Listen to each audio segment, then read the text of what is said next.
Jadi ada sebuah ayat yang Allah selalu mengingatkan Aamin tuman fis sama ayakhsifa bikumul ardo faida hiya tamur. Kamu boleh sekali-kali berpikir bumi ini justru potensinya itu likuifaksi, potensinya itu hancur karena di bawah itu ada magma, ada minyak, ada macam-macam. Ini kan di bawah ini kan ngerongkong cara Jawa itu karena diambilin terus. Piro-piro diambil yaene ya ono masih bisa dipakai. Belum sistem bumi sendiri wafil arti kita mutajawirat, bumi sendiri itu berupa lempengan-lempengan. Setiap saat itu potensinya geser, sekali geser ya jadi gempa itu. Terus belum benda langit yang potensinya juga jatuh, sekali jatuh ya habis kita. Jadi yang kita ini dikepung sekian potensi yang bisa menghancurkan kita. Tapi nyatanya mulai Nabi Adam sampai sekarang itu ada kehidupan, ada khayal. Sing Joko yang kepengen payu rabi, mungkin sing wis payu rabi yang mbah kepengen mbah roh, macam-macam lah. Tapi yang jelas itu wong dikepung kematian kok ya khayalnya masih tinggi gitu. Nah nggak pernah ngayal ya orang yang utang ditagih itu, gak kok pernah ngayal. Soalnya wedine tanggal kredit itu.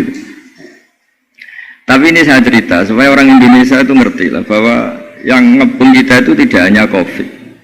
Banyak. Makanya orang Arab itu kalau ngendikan itu wa man lam yamut bisayfi mata bi khairihi ta'addadatil asbab wal maut wahidu. Karena orang Arab itu kan dulu Arab sebelum Islam itu kan satu kabilah nyerang kabilah yang lain.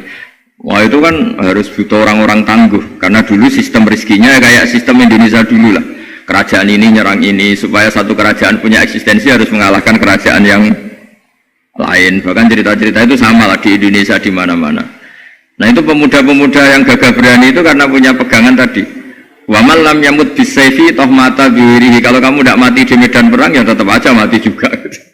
Sehingga mereka kendil gitu kata cerita orang dulu. Ta'addadatil asbabu wal mautu wahidu. Sebab kematian bisa macam-macam, tapi kesimpulannya tetap saja namanya mati. Lalu Islam itu mengajarkan aksiru min dzikri hadhimil ladzat. Kamu harus banyak ingat mati. Tapi uniknya Islam itu menyuruh ingat mati itu disuruh justru semangat hidup. Karena kita butuh bekal itu. Jadi kalau kamu ingat mati itu jangan terus loyo, terus nunggu takdir mati itu enggak, malah disuruh semangat. Nah, tenaga medis semangat mengobati pasien, yang pasien juga semangat mensupport dirinya supaya punya keberanian hidup. Orang Jawa nunggoni anak, nunggoni putu. Kalau saya sebagai kiai ya nunggoni santri, nunggoni umat. Jadi ingat mati itu justru dengan cara mencintai hidup. Karena hidup ini adalah bekal kita untuk sanggup ketemu Allah Subhanahu wa taala. Kadang-kadang bekal itu mudah sekali. Ada orang nakal gara-gara minumin anjing yang baru haus, sama Allah dimaafkan. Ada orang yang pulang dari tempat kerjanya, ada duri di tengah jalan, disikirkan takut kena orang, diampuni Allah, akhirnya menjadi ahli surga.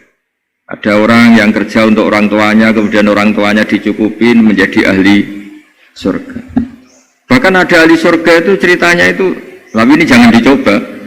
Ada orang sudah jelas niat zina, sudah tinggal itu terus mikir dia, saat itu takut Allah gak jadi, barokahnya gak jadi langsung dia jadi ahli surga. Sarannya gak jadi loh, tapi ada usah dicoba. Itu kalau keterusan masalah. Jadi Islam itu menganjurkan ingat mati, tapi justru dengan cara mencintai kehidupan. Karena yang jadi referensi Allah nanti di akhirat adalah perilaku kita, amal kita zaman hidup. Jadi disuruh ingat mati, tapi justru dengan cara sangat mencintai kehidupan. Lalu yang dinamakan kehidupan itu apa?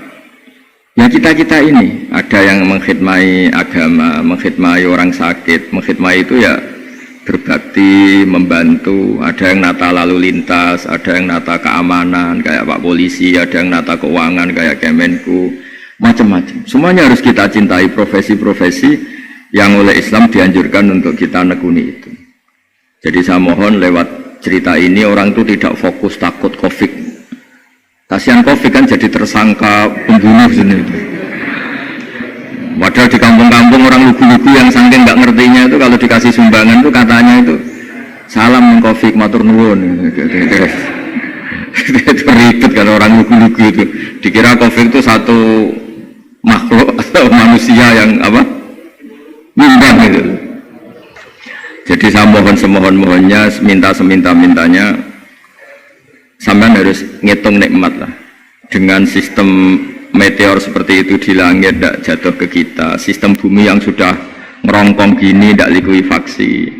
Terus di dunia ini banyak kimia, banyak racun. Itu kalau misalnya meledak kemudian dibawa angin, mungkin matinya lebih massal. Ternyata semua itu nggak terjadi. Artinya nikmat yang sekarang kita dapatkan, kita nikmati sekarang itu jauh lebih besar ketimbang ketakutan kita.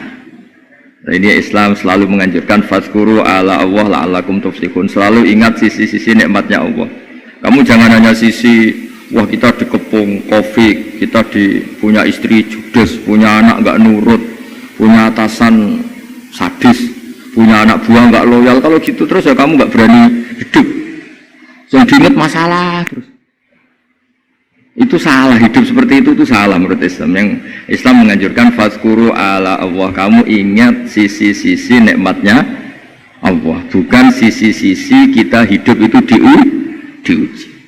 Saya punya sekian cerita ulama-ulama yang unik, yang punya nasihat itu. Jadi ada orang kaya raya dulu temannya banyak, anak buahnya banyak. Suatu saat dia miskin terus gak ada yang berkunjung. Terus dia ngeluh, curhat ke ulama itu. Ketika saya kaya yang berkunjung banyak, ketika saya miskin kok nggak ada yang berkunjung, kurang ajar betul teman-teman saya. Terus kata kiai itu lucu kalau yang ada nih, ya bagus gitu dong ketika anda miskin sudah ada yang berkunjung. Lu kok bisa? Ya misalnya kamu sekarang jadi burunya orang, pas disuruh-suruh dibentak-bentak, terus teman kamu udah datang, malah kamu jadi tontonan toh. Mendingan nggak udah datang, jadi kamu ketika buruh orang nggak malu karena teman-teman kamu sudah nggak datang. Ya alhamdulillah kalau gitu ya. Satu hal yang dia dulu nganggap problem, ya kan kalau kamu misalnya dulu kaya, temannya banyak, jabat, terus yang takut banyak. Ketika sudah miskin, yang jauh jadi burunya orang, disuruh-suruh, terus teman kamu tetap udah datang. Siap nggak Anda? Siap datang apa siap nggak datang? Lebih siap nggak datang sebetulnya, karena nggak jadi tonton. Akhirnya dia sadar. Ya gitu kalau dikeluhin istri saya ini judes, ya sering marahin gini-gini. Ya bagus dong marahin kamu. Kalau marahin tetangga malah masalah. Coba kamu punya istri kalau marahin orang lain pusing enggak? Nanti kan marahin. Jadi pokoknya dilatih terus. Lama-lama dia bersyukur. Nah termasuk cara kita melihat kehidupan. Ada doa Rasulullah SAW yang luar biasa. Ya Allah, jadikan kehidupan ini sebagai penambahan saya untuk berbuat baik. Wal mau tarohatan li min kulli syarrin. Kalau saya engkau takdir mati, ya anggap mawon ini mati itu berakhirnya semua potensi keburukan saya. Orang itu kan potensinya dua, buruk betul atau potensi buruk. Mungkin sekarang kita tidak korupsi, tapi aja suatu saat kita korupsi. Mungkin sekarang kita tidak salah, suatu saat potensi salah. Dan mati itu mengakhiri itu semua. Makanya saya berkali-kali cerita kalau ngaji, kalau orang-orang alim NU itu kalau ada bajingan mati tetap dia seksa ini baik dia, itu tetangganya nggak mau semua. Wong bajingan darah ini baik, tapi kiainya ngotot harus disaksikan kalau ini baik. Akhirnya mereka bilang ya baik-baik, padahal di hati kiainya sudah tidak bisa garong lagi, tidak bajing lagi, ya baik lah gitu. Jadi sehingga orang-orang soleh itu melihat hidup itu ya biasa, melihat mati itu biasa, karena hidup adalah sarana kita menambah kebaikan dan mati adalah akhir dari segala keburukan kita atau potensi keburukan kita. Jadi Islam itu mengajarkan kita gimana menghadapi kehidupan, juga gimana menghadapi apa? Kematian. Jadi saya ulang lagi, itu ajaran-ajaran Islam yang luar biasa. Jadi ij'alil hayata ziyadatan li fi kulli khairin wal mauta rohatan li min kulli syarrin. Jadi hidup menambah kebaikan, kalau kita mati anggap saja mengakhiri semua buruk kita kalau kita sedang buruk atau potensi keburukan kita. Saya cerita ringan tapi supaya diingat-ingat. Jadi kalau kita yang nekuni, saya tadi kan sudah bilang, kita kiai yang nekuni ilmu itu, ya tadi kita agak fokus bicara COVID. Inna Allaha yumsikus samawati wal ardo an tazula wala in zalata in amsakahuma min ahadim min ba'dih. Kalau kamu ahli meteorologi kan melihat ini jatuh jumlahnya besarnya sekian. Ini kalau digeser oleh atmosfer paling masih sekian, kayak kemarin Januari kan hujan meteor yang sering kena Lampung kemarin. Terus di mana-mana mesti takut kamu itu. Kalau kamu ahli gempa takutnya itu ya pergeseran lempengan bumi. Kalau kamu ahli tsunami ya takutnya tsunami. Kalau ahli sosiologi ya takutnya chaos sosial, ya sama. Kamu medis ya takutnya penyakit yang menular, penyakit seperti ini. Oke, kita sekarang fokus menghadapi COVID dan kita selalu berharap supaya Indonesia terbebas dari apa? COVID dan musibah-musibah yang lain. Ya tadi, apa gunanya terbebas dari COVID tapi chaos sosial kayak apa terus kita? Sehingga Islam selalu mengajarkan harus disyukuri lah bahwa kita sekarang alhamdulillah kita hidup harmonis. Kita kata Mbah Mun Bhinneka Tunggal Ika itu dingendikakno terus yang terakhir masalah air. Air itu sumber kehidupan. Di antara Allah mengingatkan kita adalah qul ara'aitum in asbaha ma'ukum ghoran famay ya'tikum bima imma'in. Bumi ini kan bawahnya ada magma, terus ada air. Normalnya air itu enggak ada. Secara teori itu normalnya air itu enggak ada karena bumi itu kan kalau ada air kan meresap. Sudah meresap, bawahnya itu ada minyak, ada magma, harusnya air itu tersedot habis. Tapi orang saking angkuhnya, saking cueknya, ngira air itu malah potensinya itu abadi. Sebetulnya kalau menurut teori alam, air itu gampang hilang kan, diletakkan di bumi ya bumi itu meresap. Nanti bawahnya itu ada minyak, ada sebagian ada magma, ada macam-macam lah. Jadi potensi air itu harusnya nggak ada malah kalau melihat sistem itu. Tapi karena Allah saking rahmannya, air ini dijaga sedemikian rupa tetap ada. Kalau melihat sistemnya kan normalnya malah gak ada. Makanya Allah selalu mengingatkan in asbaha ma'ukum ghoran. Suatu saat air yang kamu pakai yang jadi sumber kehidupan itu bisa saja tahu-tahu hilang.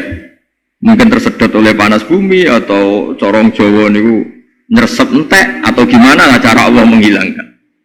Famay ya'tikum bima imma'in. Lalu siapa yang bisa mendatangkan air itu lagi? Ini kata para hafid, ini yang kata guru-guru ya, termasuk yang dikatakan Pak Mukhtar ini, nanti orang harus menghentikan menjawab Allahu Rabbul Alamin, hanya Allah sendiri yang bisa mengatur air ini selalu ada. Itu Pak, kalau kamu pikir kan air kamu sokkan di bumi kan mesti langsung hilang, meresap ke bumi.